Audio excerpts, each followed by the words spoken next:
Mon souvenir de Maria est une destruction totale. Plus d'électricité, plus de téléphone. Toutes les infrastructures étaient détruites. C'était vraiment triste. Quand je me suis réveillé à 2 h du matin, le toit s'était envolé.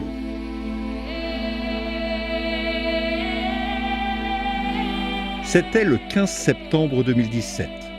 À peine quelques jours après Irma, l'ouragan qui a dévasté Saint-Martin et Saint-Barthélemy, Maria frappe à son tour. Son souffle à 300 km/h s'abat sur l'un des plus petits pays au monde, l'un des plus pauvres de la Caraïbe, la Dominique et ses 73 000 habitants.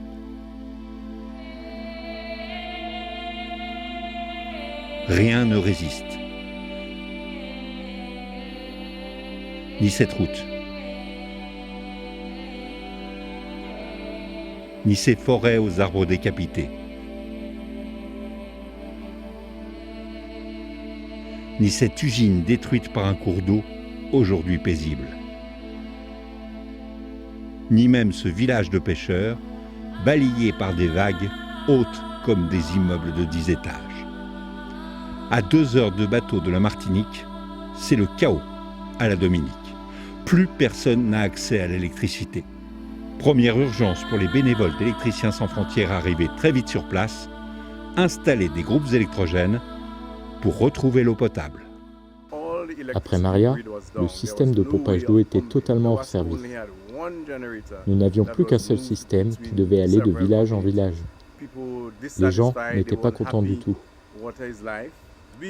Dans la vallée, ils arrivaient à obtenir de l'eau, mais pas dans la montagne, car nous avions besoin de pomper.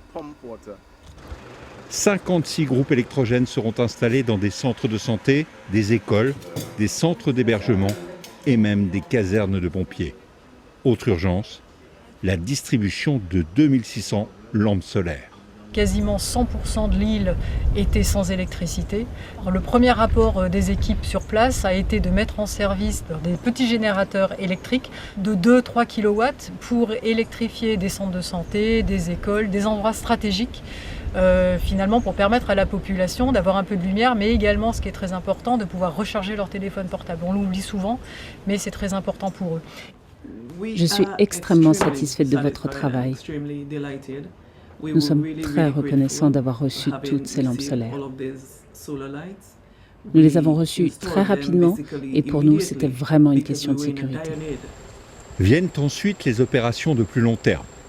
Électriciens sans frontières veut alors aller plus loin que l'urgence, jusqu'à participer à la transition énergétique du pays. C'est une première pour Électriciens sans frontières d'avoir tout ce cheminement et d'arriver à mettre en œuvre des systèmes qui permettent à la fois de contribuer au développement d'une petite île comme la Dominique, d'améliorer la résilience du système global, à la fois des populations mais aussi des services collectifs qui sont mis à leur disposition, tout en contribuant à modifier le mix énergétique de l'île. Dans un premier temps, l'énergie solaire sera utilisée par les institutions, notamment les écoles. Mon rêve, c'est d'abandonner le fuel au profit du soleil, du vent, des autres énergies. C'est ça mon rêve.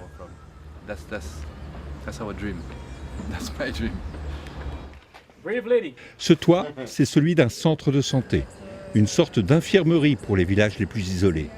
Ici et dans 5 autres centres, Bénédicte et les autres bénévoles ont formé des Dominiquais à l'installation de panneaux photovoltaïques. Et aujourd'hui, à essayer de participer au développement de l'énergie photovoltaïque sur l'île en installant donc 6 kits autonomes sur des centres de santé, ainsi qu'un champ solaire sur un centre de santé. Avec un système d'attache spécialement conçu pour les ouragans. On préconise également d'enlever les panneaux quand il y a vraiment un gros cyclone de force 4 ou de 5 qui va arriver. Et donc c'est tout simple, il y a 4 vis sur chaque panneau très simple d'enlever. On met les panneaux à l'abri durant le cyclone et le lendemain, on peut remettre les panneaux et l'installation est prête pour refonctionner.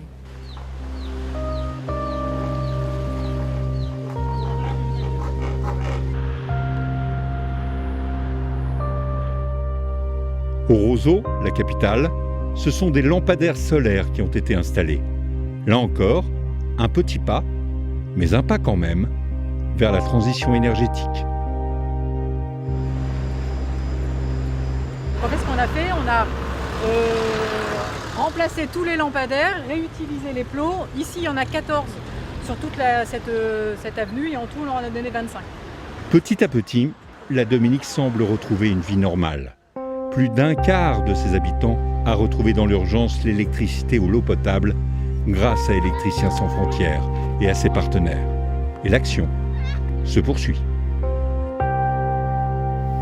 Je pense que l'électricité, quand on l'a de façon automatique, en appuyant sur un interrupteur, on ne se rend pas compte de l'importance que ça peut avoir dans notre vie. On s'en aperçoit quand il y a un événement climatique un peu important et qu'on se retrouve dans le noir. Mais ceux qui vivent dans le noir, ils sont encore 1 milliard et demi à ne pas avoir l'électricité et qui sont dans le noir à 18h le soir, quand on leur amène la lumière, là, ils s'aperçoivent vraiment de la valeur que peut avoir l'électricité.